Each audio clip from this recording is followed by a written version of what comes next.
Ahoj, vítajte vo výrobe cigár La Estancia. Všetko, čo tu vidíte, je ručná výroba cigár rôznych druhov. Len v tejto fabrike sa vyrába 50 rôznych druhov cigár a rôznych iných tabakových výrobkov. Celý proces má dve fázy.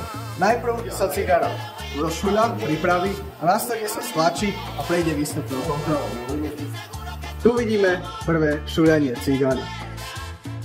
Dávajú sa tu rôzne druhy listov pre rôzne príchute. Potom ďalej vidíme už samotné ukončenie výroby, keď sa cigára zošuľa a dostane svoj finálny tvar.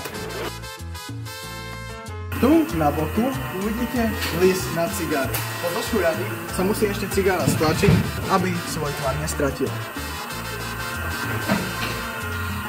A následne, úplne na konci, prejdú cigary výstupnou kontrolou. V čom to spočíva?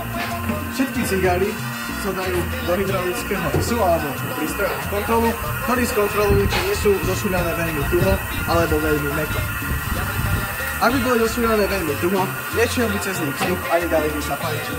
Ak by boli zošuľané veľmi mäkko, veľmi riedko, neboli by také dlhé v zmysle času fajčenia, aké by mali byť.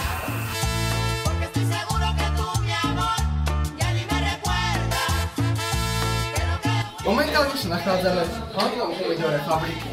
Len v tomto humidore sa nachádza 20 000 cigár. Všetky tieto bedničky sú urobené z miestneho dominikánskeho cedrového dreva. To zabezpečí, že cigáry budú správnej vlhkosti a dostanú svoju charakteristickú príchuť. Hlavným trhom pre túto fabriku je Amerika, konkrétne Spojené štáty. Z týchto všetkých cigár sa 75% z nich prevezie práve tam.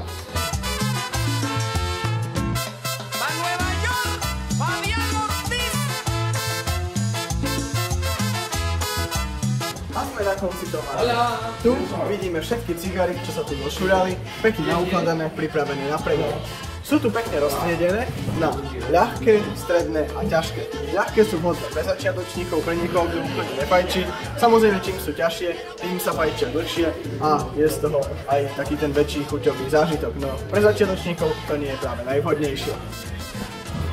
Ak sa chceme pozrieť na úplne najlepšie cigary, ktoré tu majú, tak tu máme limitovanú edíciu Rubin. Táto konkrétna je cigára ťažká, teda pre profi fajčiarov. Je tu aj Emerald, stredná alebo Zafír, čo je ľahká verzia tej istej cigary.